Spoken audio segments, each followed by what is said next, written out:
জিওপলিটিক্সে আপনাকে স্বাগত। মনে করুন মার্কিন যুক্তরাষ্ট্রের ফ্লোরিডা রাজ্যের মার-আ-লাগোতে ডোনাল্ড ট্রাম্প সূর্যস্নান করছেন।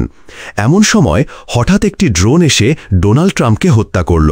শুনতে গোলমেলে লাগলেও সম্প্রতি ইরান ডোনাল্ড ট্রাম্পকে কিভাবে হত্যা করা হবে সে সম্পর্কে একটি বিবৃতি প্রকাশ করেছে। আসলে এই বিবৃতিটি জাভেদ লারির, ইরানের সর্বোচ্চ নেতা আয়াতুল্লাহ খামেনির একজন খুব ঘনিষ্ঠ উপদেষ্টা। তিনি একটি সাক্ষাৎকার দিয়েছেন। ৯ জুলাই সাক্ষাৎকারটি ইরানের রাষ্ট্রীয় টেলিভিশনে সম্প্রচারিত হয়েছিল। তিনি খোলাখুলি বলেছেন যে দেখুন, ডোনাল্ড ট্রাম্প হঠাৎ ড্রোন হামলায় নিহত হলে অবাক হবেন না।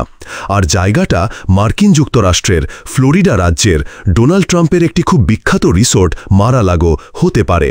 ট্রাম্প ওখানে সূর্যস্নান করছেন, হঠাৎ একটি ড্রোন এসে পেটের ওপর পড়ে ডোনাল্ড ট্রাম্পকে হত্যা করল। স্পষ্টতই এই খবরটি ডোনাল্ড ট্রাম্পের কাছে দ্রুত পৌঁছেছে যে ইরান খোলাখুলিভাবে ড্রোন দিয়ে আপনাকে হত্যা করার কথা বলছে। এর জবাবে ডোনাল্ড ট্রাম্প বলেছেন, আমার মনে হয় এটি একটি হুমকি। আমি নয়, এটি একটি হুমকি, সম্ভবত এটি। প্রথমত তিনি বলেছিলেন যে তিনি শেষবার সূর্যস্নান করেছেন ৬ বা ৭ বছর বয়সে। তিনি এত বেশি রোদ পোহাতেন না। তিনি খোলাখুলিভাবে বলেন যে আমি ওখানে সূর্যস্নান করি না। দ্বিতীয়ত তিনি বলেছেন যে আমার মনে হয় এটা একটা হুমকি, এটা ইরানের হুমকি। আর দেখুন, ডোনাল্ড ট্রাম্প আগেও খোলাখুলিভাবে বলেছেন যে আমি আগে থেকেই পরিকল্পনা করেছি যে যদি ইরান আমাকে কোনোদিন হত্যা করে তাহলে তার প্রতিক্রিয়ায় আমি ইরানের সাথে কি করব। আমি আমার সমস্ত মন্ত্রীদের বিস্তারিতভাবে বলেছি যে ইরানকে নিশ্চিহ্ন করে দেওয়া হবে, ইরানকে বিশ্বের মানচিত্র থেকে মুছে ফেলা হবে। ইরান সরকার একবার আক্ষরিক অর্থেই একটি ভিডিও প্রকাশ করেছিল যেখানে তারা দেখিয়েছিল যে তারা মারাগোতে কিভাবে ড্রোন বা ক্ষেপণাস্ত্র নিক্ষেপ করবে এবং কিভাবে তারা ট্রাম্পকে হত্যা করবে। ট্রাম্প ইরান থেকে অনেকবার হুমকি পেয়েছেন, যেমন গ্র্যান্ড আয়াতুল্লাহ একটি বিবৃতি দিয়ে ডোনাল্ড ট্রাম্পের বিরুদ্ধে ফতোয়া জারি করেছেন। শুধু তাই নয়, এই সময়ে ইরানে একটি ব্লাড প্যাকও চালানো হচ্ছে।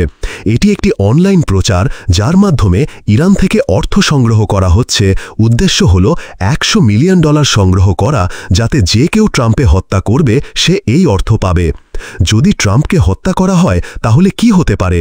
ট্রাম্পের হত্যা সমগ্র বিশ্বকে প্রভাবিত করবে। আবার দেখুন, রাষ্ট্রপতি হিসাবে 4 বছরের মেয়াদে ট্রাম্পের জন্য অনেক বিপদ থাকবে। ট্রাম্প নিজেই বলেছেন যে আমাকে হত্যার চেষ্টা করা হবে।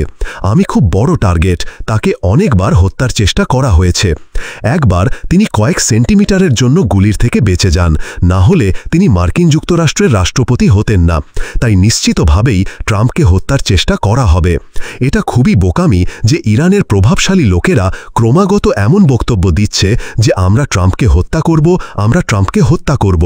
কারণ ওদিকে ইসরায়েল আছে যারা ইরানকে সম্পূর্ণরূপে ধ্বংস করতে চায়।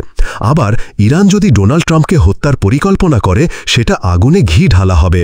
সেক্ষেত্রে ইরান এবং মার্কিন যুক্তরাষ্ট্রের মধ্যে একটি সর্বাত্মক যুদ্ধ হবে।